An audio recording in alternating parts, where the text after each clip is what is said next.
संगठन के नाते मैं जिला प्राथमिक शिक्षक संघ का अध्यक्ष हूँ।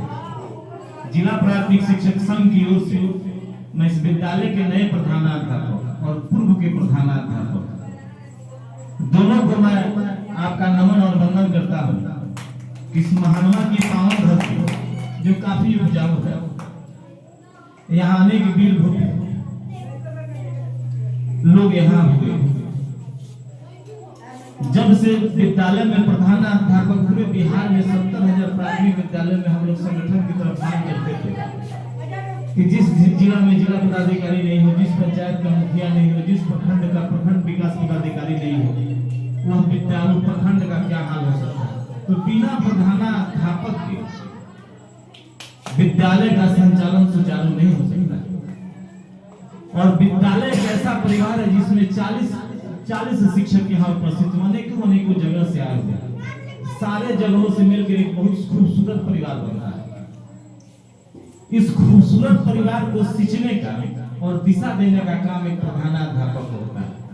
और वह प्रधानाध्यापक सही दिशा में अगर विद्यालय को सींचे तो निश्चित रूप से इसके निकले हुए पौधे और इस परिवार में कभी भी आर्थिक संकट से लेकर और अच्छे फल पैदा होते हैं।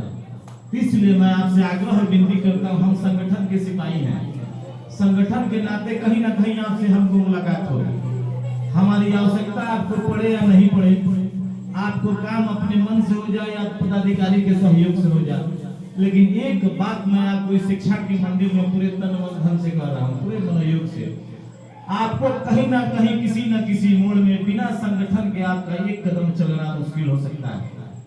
इसलिए आपसे आग्रह और विनती करते हैं कि यह परिवार, इतने खूबसूरत परिवार में अगर किसी भी व्यक्ति को एक भी, जो हम देखते हैं शिक्षकों की संकट, एक व्यक्ति पर संकट पड़ता है तो 40 आदमी मदद करने वाले हो जाते हैं। लेकिन सामाजिक रूप से जो नकारात्मकता समाज में फैला हुआ है, हम एक दूसरे से दूरी बना के रहते हैं।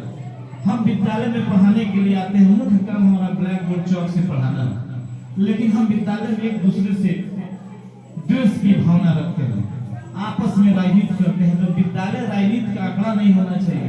विद्यालय शिक्षा का मंदिर है, शिक्षा के मंदिर में निश्चित रूप से पढ़ाई होना चाहिए। और बच्चे जो हमारे भविष्य है, जो समाज के हमारे धरोहर है, जो राष्ट्र के धरोहर है, उनके लिए हमारा मुख्य उद्देश्य है।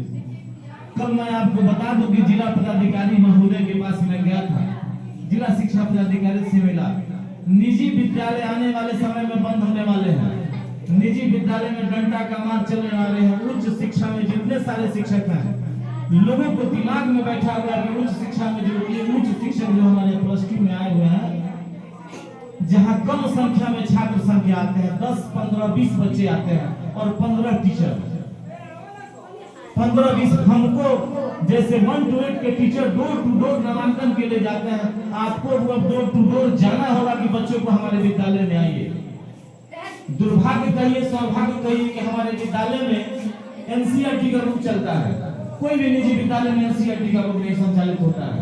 मैं पूरे दावे के साथ कर रहा हूँ, जितना युग शिक्षक physics, chemistry, math, Hindi, biology के टीचर हैं हाई स्कूल में, उतने हमारे निजी विद्यालय में नहीं है।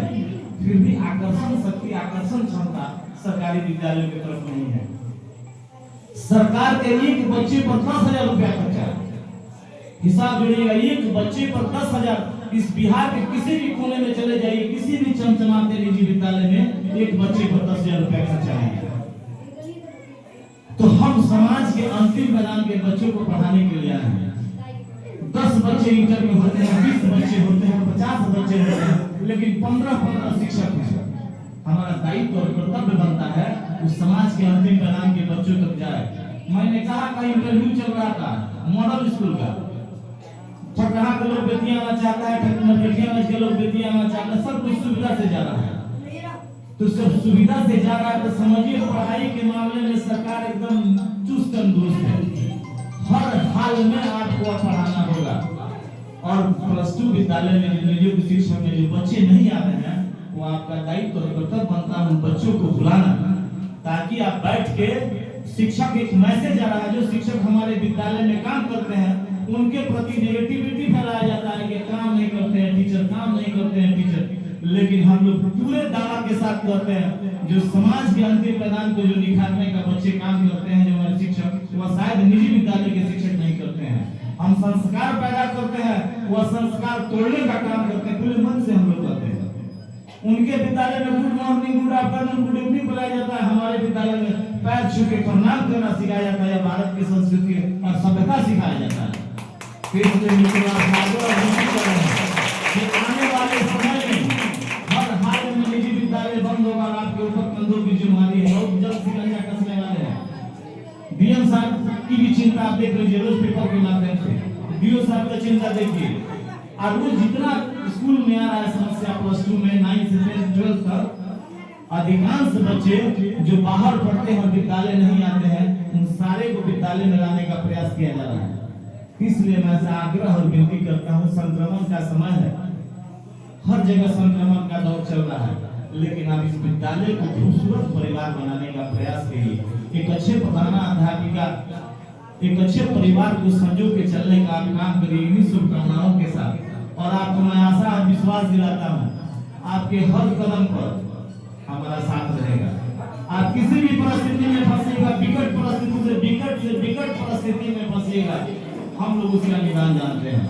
हम आप प्रधानाध्यापिका हैं यहाँ, ऐसे चंपारण में अनेकों प्रधानाध्यापिका हैं, लेकिन आपका मुख्य कर्तव्य विद्यालय के विकास के साथ साथ संगठन के साथ जुड़े रहिएगा। हम आपका वेतन नहीं दे सकते हैं, आपका वार्षिक वेतन वृद्धि नहीं दे सकते हैं, आपका वेतनमान नहीं दे सकते हैं, लेकिन आपके होने वाले अत्याचार का आवाज हम जरूर बन सकते हैं। आपके हर कदम पर, आपके हर सुख दुख का आवाज बनने का काम करते हैं और इस शिक्षा के मंदिर में आशा और विश्वास दिलाते हैं। आपका परिवार, आपका सगे संबंधी आपके साथ खड़ा होगा, चाहे नहीं होगा, लेकिन जिला प्राथमिक शिक्षक संघ का यह सफाई आपके साथ हर परिस्थिति में खड़ा